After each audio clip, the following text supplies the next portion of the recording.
Correlation में जाने के पहले अभी कुछ क्वेश्चन पूछ रहा हूँ, आंसर देना। अभी एक तरफ सेल्स है और एक एडवर्टाइजमेंट एक्सपेंसेस है। एडवर्टाइजमेंट एक्सपेंसेस, तीन चीज हो सकता है। सेल मतलब एडवर्टाइजमेंट बढ़ाया 100% से, सेल भी बढ़ा 100% से। एडवर्टाइजमेंट बढ़ाया 100%, सेल्स बढ़ा 50%। एडवर्टाइजमेंट बढ़ाया 100%, सेल्स बढ़ा कुछ भी नहीं, 0%। एडवर्टाइजमेंट बढ़ाया 100%, तो सेल्स कम गया 50%। एडवर्टाइजमेंट बढ़ाया 100%, तो सेल्स नेगेटिव हो गया 100%। ऐसा हो सकता है? क्यों नहीं हो सकता? अरे तुम इतना ना पैसा खर्चा ज्यादा कर दोगे, या मान लो सेल्स है, इसकी जगह पे प्रॉफिट, कस्टमर ही नहीं आ रहे, तुम बेटा एक जो बैन कर दिया गया गवर्नमेंट की तरफ से ऐसे प्रोडक्ट का एडवर्टाइजमेंट कर रहे हो, सेल्स तो नेगेटिव जाएगा ना, खत्म, मतलब और कम गया। ग्रेजुअली रिस्ट्रिक्शन, मतलब जस्ट समझाने की कोशिश कर रहा हूँ इम्पैक्ट ऑफ। क्या बोल रहे हैं? हाँ हो सकता है। तो मान के चलो वो बोल रहा है कि सेल्स 10% बढ़ाए, हो सकता है ना कि हमारा सेल्स जो है वो 50% बढ़े, हो ही सकता है, क्यों नहीं होगा। मैं बोल रहा हूँ कि एक रिलेशन है एडवर्टाइजमेंट और सेल्स का, एडवर्टाइजमेंट और सेल्स का। तो एडवर्टाइजमेंट और सेल्स कैसे रिलेटेड है? एक बढ़ा रहा है दूसरा बढ़ रहा है, या एक घटा रहा है दूसरा घट जा रहा है, या एक बढ़ रहा है या घट रहा है, दूसरे पे कोई इंपैक्ट नहीं आ रहा है। अब इसका समझना होगा इंपैक्ट ऑफ एडवर्टाइजमेंट की सेल्स और एडवर्टाइजमेंट कैसे रिलेटेड है। जैसे कोई ट्यूशन ले रहा है और पास कर रहा है, ट्यूशन ले रहा है फेल कर जा रहा है, ट्यूशन नहीं ले रहा है पास कर जा रहा है, ट्यूशन नहीं ले रहा है फेल कर जा रहा है। तो ट्यूशंस रिजल्ट से कैसे रिलेटेड है, ट्यूशंस लेने से रिजल्ट पे कोई इंपैक्ट आता है कि नहीं, तो वो रिलेशन फाइंड आउट करना। एडवर्टाइजमेंट प्रॉफिट के साथ समझ सकते हैं कि भैया अगर ज्यादा एडवर्टाइजमेंट करेंगे तो प्रॉफिट क्या होगा। कोई भी रिलेशन, परचेज स्टॉक के साथ लेंगे, ज्यादा परचेज है तो स्टॉक पे क्या इंपैक्ट आ रहा है, इस रिलेशन को फाइंड आउट करना पड़ेगा। क्या करना पड़ेगा? इस रिलेशन को फाइंड आउट करने के लिए हम लोग किसका हेल्प लेते हैं? कोरिलेशन का, कि वो दो डेटा, दो वेरिएबल जिसका हम कंपैरिजन कर रहे हैं वो कैसे रिलेटेड है। जैसे अभी एडवर्टाइजमेंट में किया, नंबर ऑफ स्टूडेंट का एडमिशन नहीं हुआ, मैंने एडवर्टाइजमेंट किया, नंबर ऑफ स्टूडेंट एडमिटेड हुए, मैंने एडवर्टाइजमेंट किया, 2 स्टूडेंट छोड़ के चला गया। हो सकता है ना ये स्टोरी। तो मेरे को देखना है कि advertisement how related to number of admission. और अब क्या क्या हो सकता है? They are positively related, they are negatively related, there is no relation, या फिर पॉजिटिवली है 100% positively related, below 100% related, 100% negatively related, not 100% but negatively related. Clear है क्या? दो वेरिएबल के रिलेशंस को दिखाते हैं। अब इसके लिए मैं तुम लोगों को एक दो चार्ट दिखाता हूं।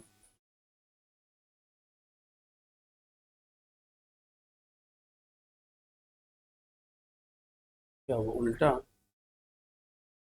उल्टा वाला शेप नहीं है?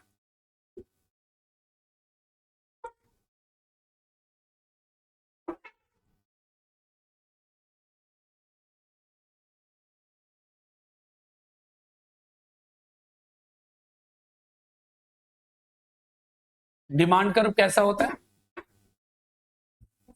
डिमांड कर्व ऐसा। अच्छा हाँ, सप्लाई कर्व, फिर डिमांड कर्व ये होता है ना।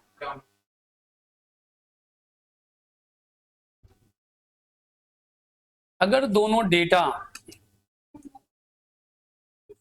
एक ही नंबर पे फॉल करता हो, इट मीन 100% पॉजिटिवली रिलेटेड।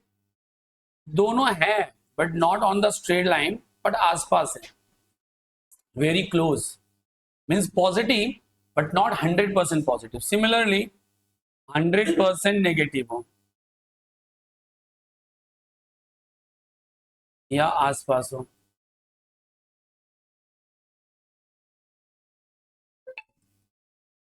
और कोई रिलेशन नहीं।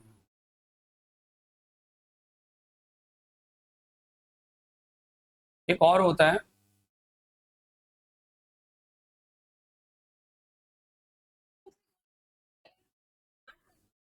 बट जस्ट पूछे कर्व कैसा होता है, हम ऐसा बोले कि सप्लाई और डिमांड हम पढ़ाएंगे।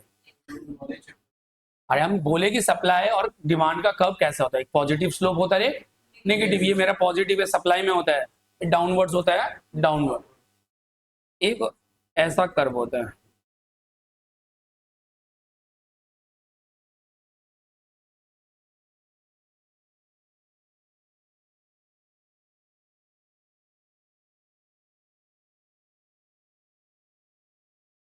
This is 6 type of relation होगा।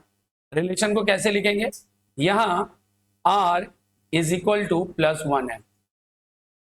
R इज इक्वल टू क्या है, 100% रिलेटेड। और यहां R लेस देन 1 है but greater than 0। 0 less than R का मतलब क्या होता है, R इज ग्रेटर देन 0। 0.5। अरे 4 लेस देन 5 का मतलब क्या होता है, 5 इज ग्रेटर देन 4, वही लिखा हूं। और यहाँ R का मतलब क्या होता है, नेगेटिवली रिलेटेड। एंड यहाँ R का मतलब क्या होता है, 0 से छोटा बट -1 से बड़ा। और यहाँ पे R इज इक्वल टू होता है 0, इट मीन्स नो रिलेशन।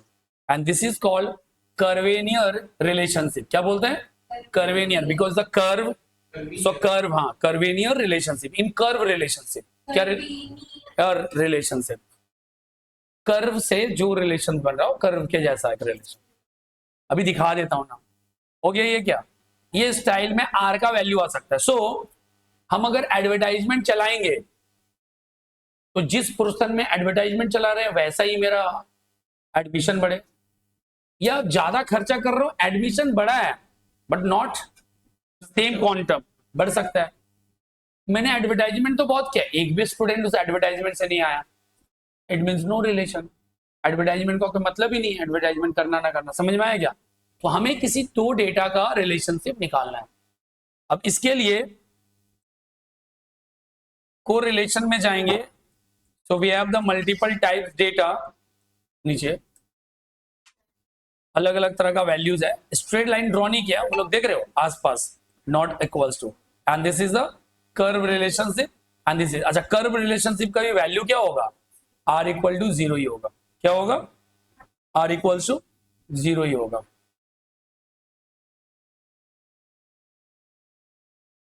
अभी इसके रिलेशनशिप को दिखाने के लिए R बोलते हैं, कोरिलेशन कोएफिशिएंट को क्या बोलते हैं, R। एंड R का फॉर्मूला होता है covariance XY by SDX SDY।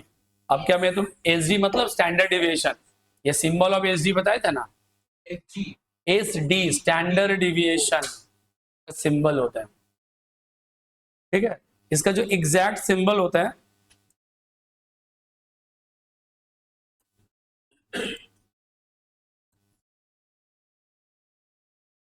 Symbol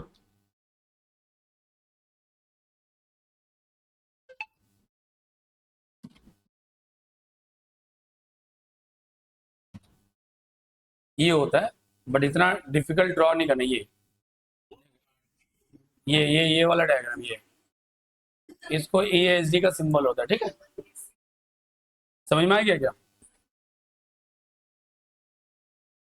तो SD ऑफ X और SD Y, अच्छा यहाँ पर SD Y होता। अब मैं क्या तुम्हें SD पढ़ाना सिखाऊंगा, स्टैंडर्ड डिविएशन तो निकालना दिखा दिया हूं। कोवेरियंस XY का फॉर्मूला होता है summation X minus X bar Y minus Y bar by N।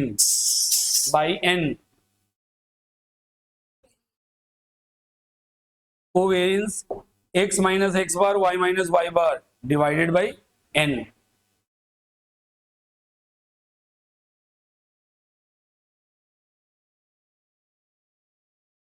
तो ये HP सिंबल 6 जैसे ही लगा, हाँ 6 जैसा ही होगा। मॉड्यूलस नहीं, बस x minus X bar into Y minus Y bar, झमेला नहीं है।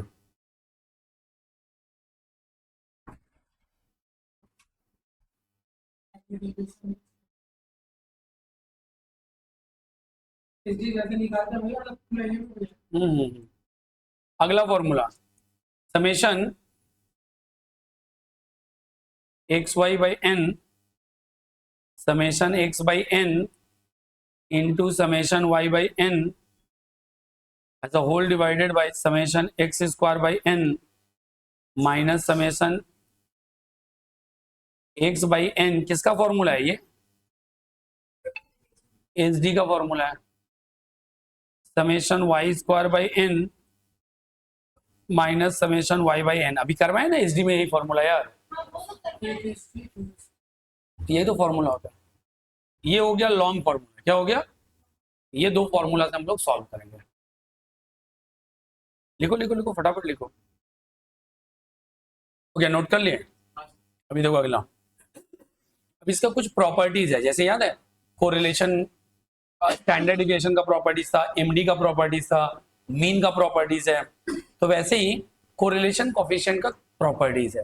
एक प्रॉपर्टीज इजी है कि जो आर का वैल्यू होगा ना, या तो वो +1 से लेकर -1 के बीच होगा, +1 से लेकर -1 के, या तो वो 100% कोरिलेटेड रहेंगे या 100% नेगेटिवली रिलेटेड रहेंगे, और any data in between +1 to -1। तो सबसे पहले तुम्हें यही पढ़ना है, coefficient correlation is always in between और फ्रॉम -1 टू +1। इन बिटवीन बोलना गलत होगा, from -1 to +1।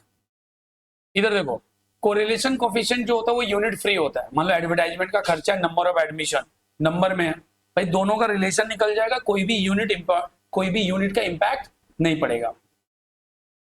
Coefficient of correlation remain, ये सिर्फ स्टेटमेंट याद रखना, correlation coefficient remain invariant under a change of origin और scale of variable under consideration depending on the sign of scale factor. तो भाई वैल्यू चेंज नहीं होगा, उसके लिए एक फॉर्मूला है कि आर एक्स वाई से अगर आर यू बी में, मतलब किसी और वेरिएबल में ट्रांसफर करेंगे तो आंसर क्या होगा।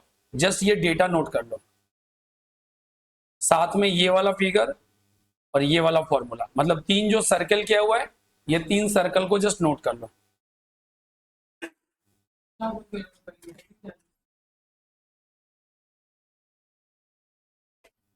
कि आंसर स्केल चेंज होने से, ओरिजिन चेंज होने से आंसर पे कोई इंपैक्ट नहीं पड़ेगा, ओनली द साइन चेंज होता है। ओरिजिन चेंज होने पे सिर्फ साइन चेंज होता है।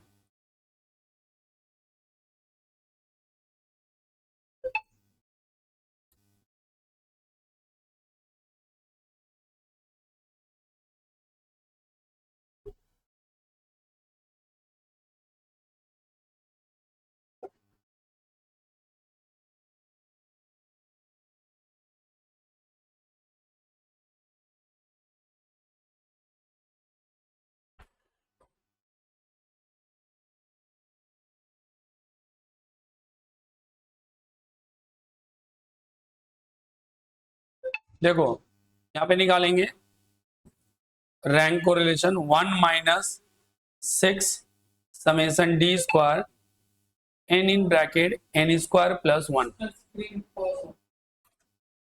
अगला लिखो रैंक कोरिलेशन कोफिशिएंट, इसका नाम है rank correlation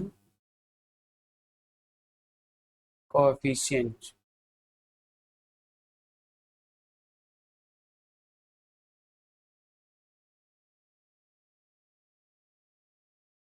rank correlation coefficient लिख लिए?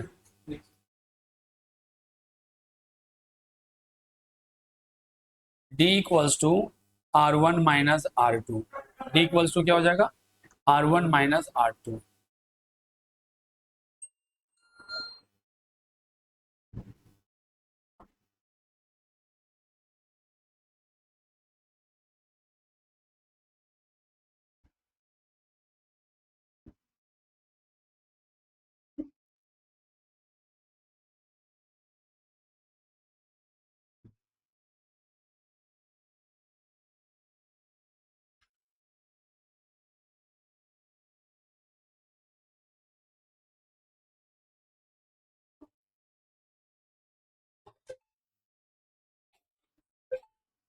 हो गया बेटा, कॉपी हो गया?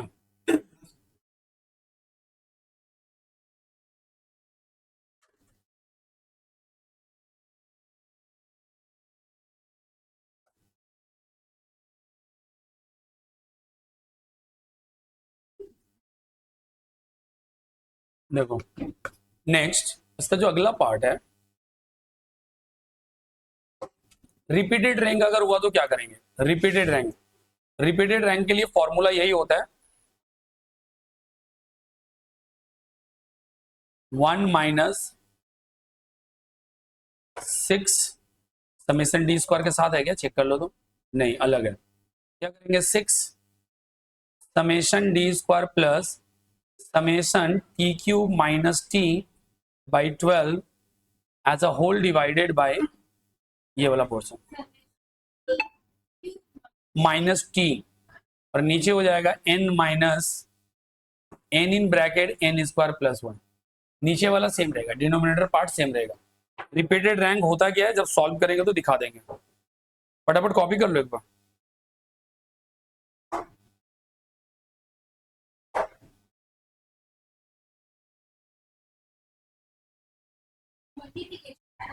हाँ हाँ, हम्म।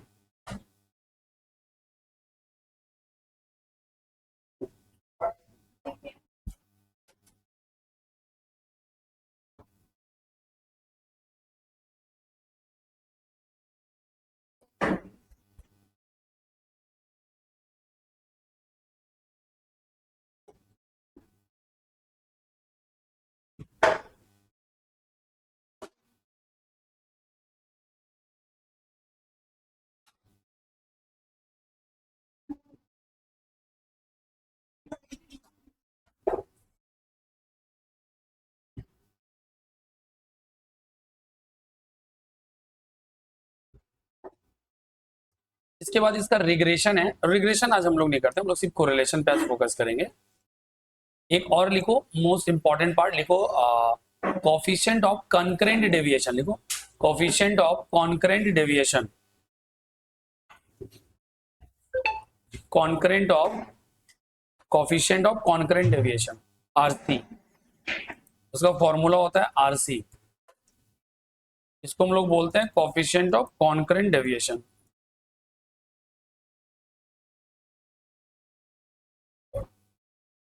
RC is equal to plus minus under root, then again plus minus, then 2C minus m by m, 2C minus m by n,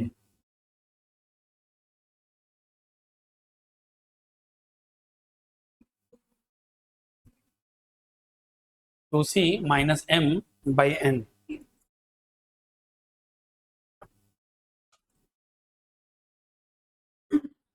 इसके बाद रिग्रेशन स्टार्ट हो जाएगा। रिग्रेशन पे अभी हम लोग फोकस नहीं कर रहे हैं, सीधा क्वेश्चंस में जाते हैं, सॉल्व करके दिखाते हैं। Again the first part is theoretical question part रहा होगा।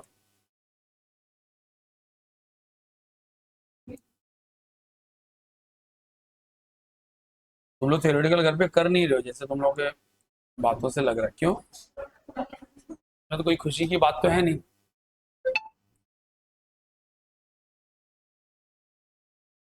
सेट बी पढ़ने में मजा नहीं आता है घर में क्या? क्यों? कहाँ इंटरेस्ट है तुम्हारा? किसी चीज में इंटरेस्ट नहीं है तो जिंदा रह के क्या फायदा? मत खाओ।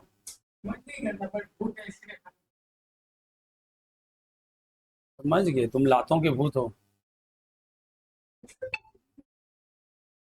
देखो इधर आ जाओ।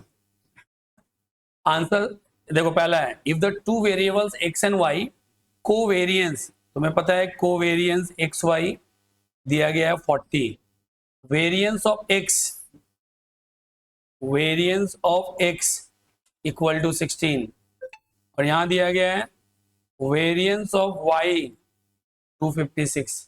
तो अगर हमें एच डी ऑफ एक्स निकालना पड़े तो रूट ओवर 16, आंसर आएगा 4, और अगर हमें एच डी ऑफ वाई निकालना पड़े √256, आंसर कितना आएगा 16। तो अभी कोरिलेशन कोफिशिएंट का फॉर्मूला क्या होता है, covariance X Y by H D X H D Y. Covariance 40 है, एच डी 4 है और ये 16 है। सॉल्व करके निकाल दो जो भी आएगा वो आंसर। बेटा थोड़ा सा एक्टिव हो, नहीं तो आओ इधर दो चार झापड़ लगा देते हैं। 0.625।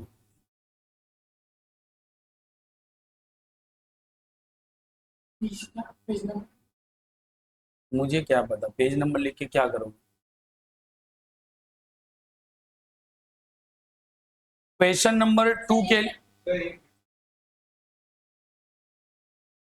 आंसर दे दोगे। Covariance is this, what restriction should be put for the standard deviation X and Y.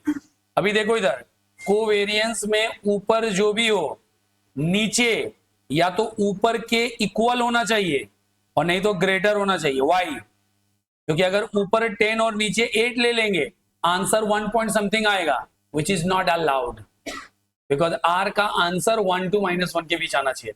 So denominator must be equal to और ग्रेटर देन। सो अगर ये ऊपर 15 है तो the product of standard deviation should be more than 15, correct होना चाहिए। The product of standard deviation should be less than, नहीं हो सकता। सम तो नहीं होता, नीचे तो प्रोडक्ट है, तो ये ऑप्शन तो ऐसे ही गलत है। तो correct option is B, restriction तो है। ठीक है,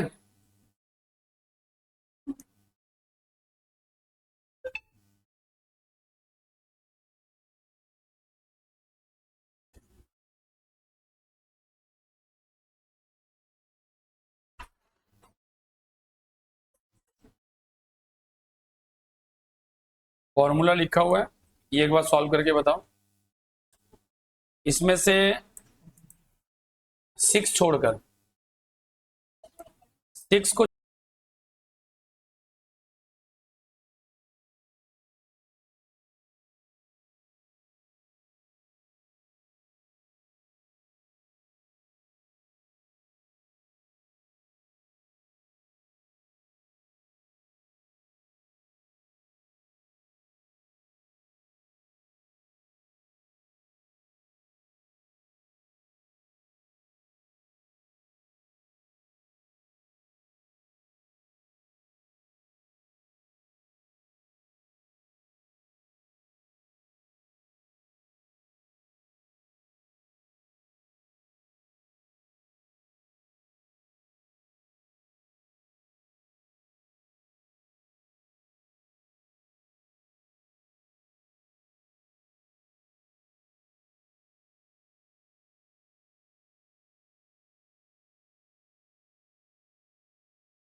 देखो फॉर्मूला पे बैठाओ, सबका टोटल बताओगे क्या? एक्स का टोटल क्या है? हाँ, 15, 31, 55, 259, 86। 86 बाई 5, 15 बाई 5, 31 बाई 5, 50, 99। हाँ 200 नहीं जाएगा, कितना आएगा नीचे? एक्स स्क्वायर 55/5 माइनस 15/5 का whole square under root Y square 199/5 और ये हो जाएगा 31/5 का होल स्क्वायर। सॉल्व करने का तरीका, कैलकुलेटर पे पहले 86/5 है, उसको अलग से लिख लो 17.2 और ये पूरा डेटा एक साथ सॉल्व करो। 15 into 31 divide 5 divide 5 18.6 divided by ये हो जाएगा 11 माइनस इंटू इक्वल्स टू 9 और दूसरा वाला रूट में आएगा 199/5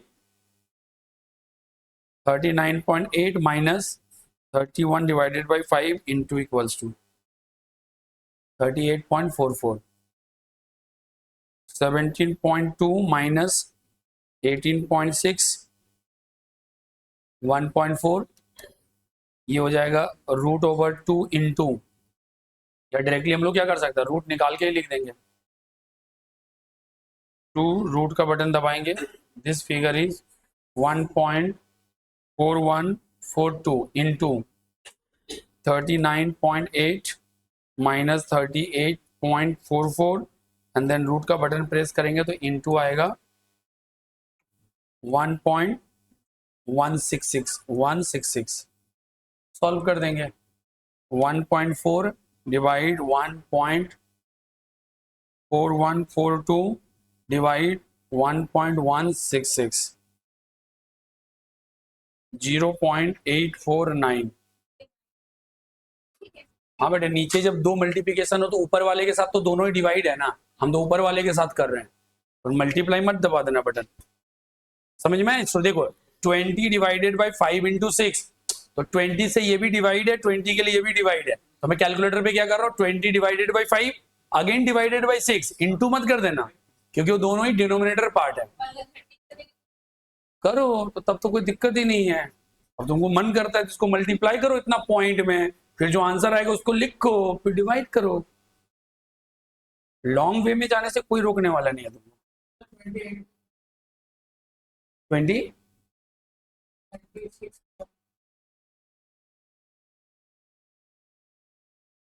ठीक है।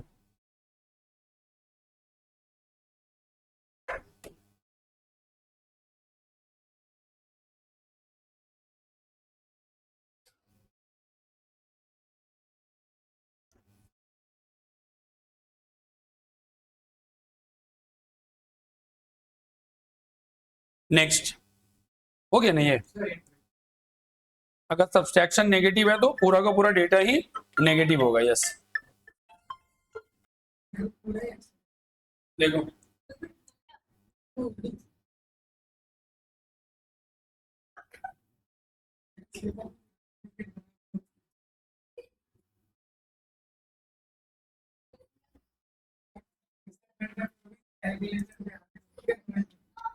क्वेश्चन नंबर 2 और 3 एक ही है, कौन सा सम सॉल्व करेंगे? हम क्यों करेंगे? चलो फ्री ग्रुप में भेज दिए। हाँ ठीक है, देखो क्या करूं?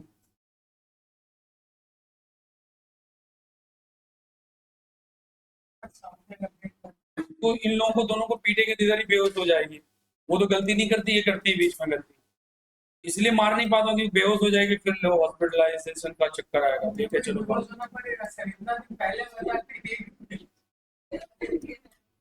तुमको होश में तो मैं ऐसे ले आएंगे। अक्षय को मारते नहीं है क्योंकि वो मारने के पहले ही उसका हालत खराब रहता है, वो शरीफ है दूसरे मामले में, इसलिए उसको नहीं पीटते हैं। अब बचता है मिलाकर कुल एक तुम ही और एक दीप। दीप तो कभी कभी आता नहीं, तो तुम अकेले संभालोगे ना पूरे टीम को। देखो इधर क्वेश्चन नंबर 4 में आओ, देखो बहुत इंटरेस्टिंग पार्ट है। अभी लास्ट डे तुम लोग को एक एसडी पढ़ाए थे, याद है SD?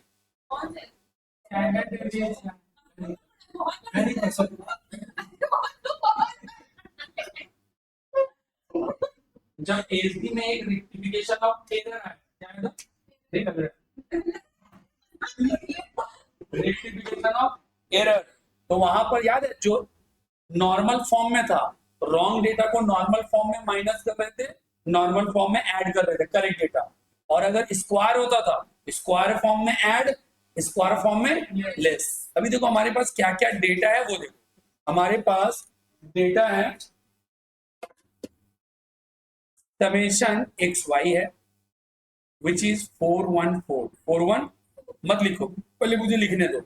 Summation X 120, summation Y 90, summation X square 600, summation Y square 300, N 30। अभी सुनो, अगर हमें इसी डेटा से बोलते हैं just find out the R, ये फॉर्मूला पे बैठा देते हैं, ये फॉर्मूला पे। लेकिन अभी आगे प्रॉब्लम है, बोल रहे later it was known that two pair of observation, पहला पेयर दूसरा पेयर। तुम्हें पता है कि पेयर में जैसे ये लिखा हुआ है this is X this is Y, दूसरा पेयर जो है this is X this is Y, wrongly taken as, and the correct pair of observation is this and this। समझ में आया क्या? अभी हमारा एक्स वाई रॉन्ग है क्या? अभी देखो ये दोनों मेरा रॉन्ग डेटा है ना, एक्स वाई कैसे आता है? एक्स इंटू वाई, तो हम लोग यहाँ पे सब्सट्रैक्ट करेंगे 12 इंटू 11 माइनस करेंगे 6 इंटू 8, एंड जो हाँ बेटा दो दो पेयर है ना, दो पेयर है और ये दोनों करेक्ट डेटा है, तो प्लस करेंगे 10 इंटू 9, पहले देख लो फिर करना तुम लोग, फिर प्लस करेंगे 8 इंटू 10। अभी सिर्फ समेशन एक्स है तो एक्स माइनस होगा, तो first one is X minus 12 minus 6, इधर 10 और 8 ऐड हो जाएगा 10 plus 8। Y second data Y है माइनस 11 माइनस 8, प्लस करेंगे 9 प्लस करेंगे 10। अभी देखो एक्स स्क्वायर माइनस 12 का होल स्क्वायर माइनस करेंगे, 6 का होल स्क्वायर माइनस करेंगे, प्लस 10 का होल स्क्वायर ऐड करेंगे, प्लस 8 का होल स्क्वायर ऐड करेंगे। वाई वाई कौन सा है? दूसरा वाला, 11 का होल स्क्वायर माइनस करेंगे और 8 का होल स्क्वायर माइनस करेंगे, 9 का होल स्क्वायर प्लस करेंगे, प्लस 10 का होल स्क्वायर प्लस करेंगे। एन दो डेटा गलत है दो डेटा सही है, इस पे कोई फर्क ही नहीं पड़ेगा। समझ में आया क्या? तो अब जो आएगा डेटा, ये जो आएगा करेक्ट वैल्यू, तुम लोग इस करेक्ट वैल्यू को क्या करोगे? फॉर्मूला पे बैठा दोगे तो हो जाएगा कि नहीं? तो सवाल में कोई दम नहीं है, लेकिन अगर ये चीज नहीं बताए रहेंगे तो फिर दिक्कत आएगा। कर लो, अगला क्वेश्चन की तरफ चलते हैं।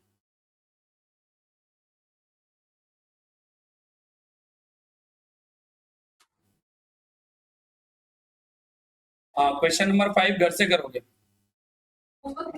यस 6।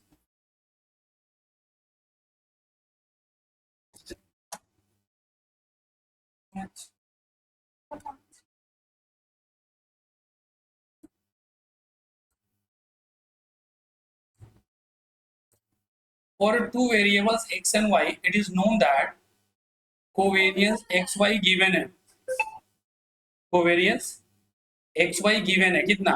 8, rb given है 0.4, variance of x, variance of hd of x कितना हो जाएगा? तो अगर हमें निकालना हो, क्या बोला अगला question? Sum of square of deviation of y from its mean is this, the number of observation for this क्या लिखा? Bivariate data। पहले तो निकालो r equal to covariance xy by sdx sdy 0.4 8 by 4 into sdy, sdy equal to 8 by 4 into 0.4, H D Y क्या आ जाएगा? H D Y कितना आएगा? 5 आर। अब इधर देखो, एच डी वाई का फॉर्मूला होता है summation Y minus Y bar का होल स्क्वायर बाई एन।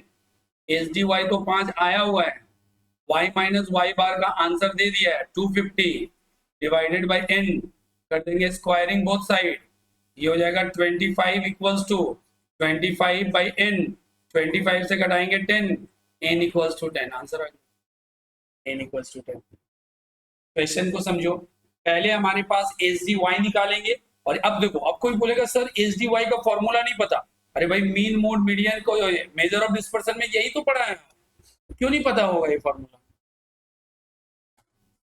कीजिए, इसको कीजिए। देखो इसमें अब ये क्वेश्चन आएगा, ये तो ऑब्वियसली इजी है। हाँ वैसा क्वेश्चन आएगा तो डरावना क्वेश्चन लगेगा ही ना। अभी देखो, कोरिलेशन से रिलेटेड है। The next part is rank correlation.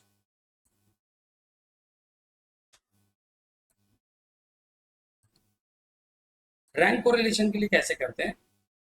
देखो ये है, कोई जज है या नंबर ऑफ पार्टिसिपेंट है, 1 2 3 4 5 6 7 8, ये हमारे लिए काम का चीज नहीं, बस दिखाने के लिए लिखते हैं। अभी देखो जज ए, उसने एक रैंकिंग दिया, और एक दूसरा जज है उसने भी रैंकिंग दिया। इसने दिया पहले 7 6 2 4 5 3 1 8, इसने रैंकिंग दिया 5 4 6 3 8 2 1 7। हमें निकालना है डी, R1 माइनस R2, फिर हमें निकालना है डी स्क्वायर और D difference R minus R2। याद करो जब मैं रैंक कोरिलेशन लिखा था ना, where D is equal to R1 minus R2, R1 minus R2, where D, यहाँ D लिखना ही नहीं है।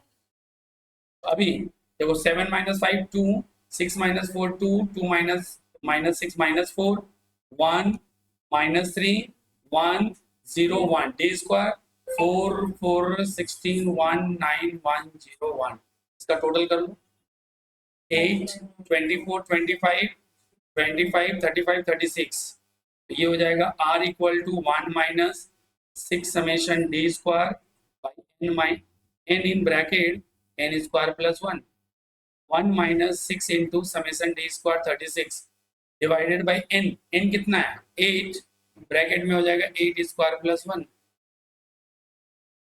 1 माइनस 6 इंटू 36 8, और ये कितना होगा 8 8 का स्क्वायर प्लस 1 क्या 64, ये इंटू होगा 65। सॉल्व करके निकाल लो कितना आता है, जो भी आएगा वो आंसर।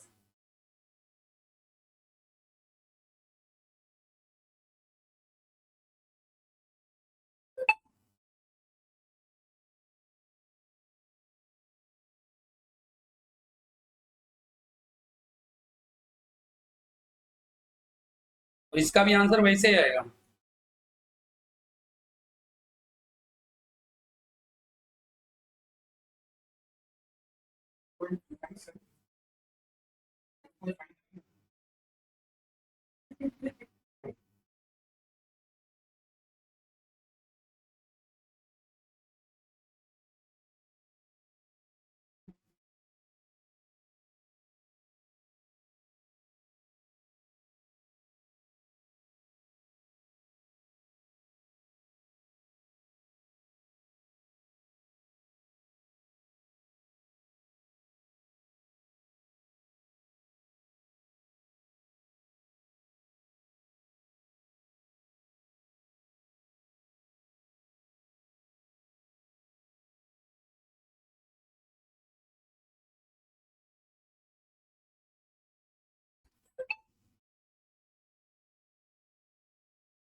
कॉपी कर रहे हो ना, आंसर बोलो, राउंडिंग अप करके लेना। 0.57 ऐसा ऑप्शन है। है तो डायरेक्टली ऑप्शन अवेलेबल है। चलो अभी 5-7 मिनट का ब्रेक लो, फिर डिसाइड करेंगे कि मैथ्स कंटिन्यू करेंगे ना अकाउंट्स।